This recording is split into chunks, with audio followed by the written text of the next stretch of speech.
Hey, what's going on? Ryan here with Intersection Records, and talking about the unfortunate news of Jim Ladd, famous veteran Los Angeles area disc jockey, passing away. He was also on Sirius XM Deep Tracks for about 12 years. Tom Petty wrote the album and the famous song "The Last DJ," and Jim Ladd, was again in the Los Angeles area as a disc jockey and famous for free form radio, where he can play what he wants to play. What made radio stations great and rock radio in the 70s great was you would get a great DJ that had great taste in music, and he would not just play the singles that were on the charts. He would dive deeper into the record and find, In the Mood by Rush or whatever. Wasn't just the hit song off of a record or a Led Zeppelin record or Neil Young record. You play what you want. You create this freedom of being able to pick. Meg Griffin got on Sirius and announced his passing yesterday. He died of a heart attack at the age of 75 on the 16th of December. She said he never stopped caring. He delivered the truth. He lived the music. And she's sorry for the shock of having to announce it on radio. His career began in Long Beach radio station KNAC in 1969, before he moved to Los Angeles' KLOS in 1971, and then to KMET in 74. And he remained at the mighty Met until their controversial and sudden change in format. I'm a St. Louisan. We have a radio station that started and still around from 1967 with great disc jockeys that would turn you on to stuff. And you're not just hearing the same 50 songs over and over and over again. I'll never forget driving back from college in 1992, and all of a sudden they're playing Metallica and they're playing some of these Guns N' Roses songs. And I've noticed that they've changed their format. They started playing the same songs over and over again. On Sunday mornings, still to this day, they have the KSHE Classic show, and they're able to play whatever they want to play for 4 hours. And John Hewlett, famous St. Louis broadcaster, was similar to Jim Ladd. Jim Ladd refused to play the playlists. He stood up against the radio stations. It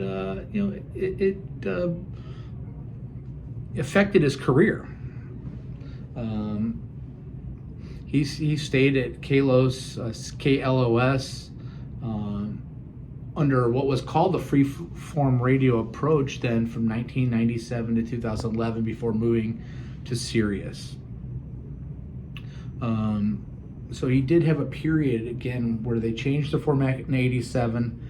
He had a 10-year period where he was having a hard time finding a job because he refused to play the formatted stuff. He wanted to be a guy that could turn you on, and he interviewed people. Okay, he would say he's high up on the Hollywood Hills. That was one of his signature taglines on Sirius. But he was friends with these rock stars. He was friends with the Doors. Robbie Krieger noted, "He was the best friend in radio the Doors ever had. Even when people forgot about us in the late 70s, he kept playing our music." Michael McKean, also known as David St. Hubbins from Spinal Tap, said, "Sorry to hear about Jim Ladd. My encounters with him were always pleasant, and he played along with the jokes like a pro." Peter Frampton described him as a good friend, and a special man with a huge compassion for music. Grace Slick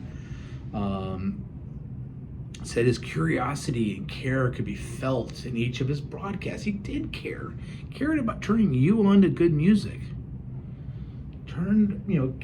Interviewed these guys and had a little bit of a special pass into their lives, and he would go visit them in their Hollywood Hills mansions and go backstage and interviewed Stephen Stills, and just an interview I remembered, and he knew the insides and outs because he was kind of one of them. Tom Petty, he was the inspiration of the 2002 album The Last DJ. The track refers to Ladd, and the opening lines Well, you can't turn him into a company man. You can't turn him into a whore. And the boys upstairs just don't understand anymore because it's about money, right? Music's about money. We're going to play these 50 or 100 songs because we're going to get the most money from the intelligentsia, from the record companies. And by the way, then we're going to award those 50 songs, all the awards on the Grammys, Rock and Roll Hall of Fame, and all the bull crap. So all that trickles down to, you can't be a Uriah Heep anymore and have a deep track off of the Magician's Birthday or Jethro Tull's Heavy Horses. It's got to be overground and overpopulated and garbagey and junky and overexposed. Ladd on his show on Sirius, which was on, every day. I mean, he would turn over these great songs, let you discover something that you've never heard before. There's nothing like discovering music that you've never heard before because somebody is intelligent enough to not just play the radio game with his voice. Hey, we're going to play this song by the Red Hot Chili Peppers. No, he understood the ins and outs of deep album cuts because he spent 50 years playing those songs.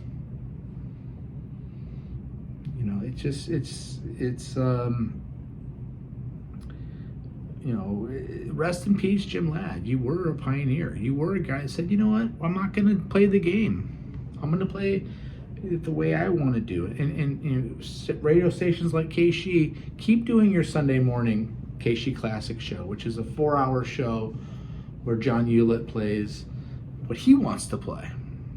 That's what made your radio station great. Not the corporate bullcrap and the morning talk shows that are stupid. Play the rock and roll that people want to hear because rock and roll is still great. You can spend the rest of your life just uncovering the 60s and 70s rock that you haven't heard before. That's my thoughts on it. Rest in peace, Jim Ladd. You were great. You were a pioneer. Peace out. Check out my channel if you want to. Bye-bye.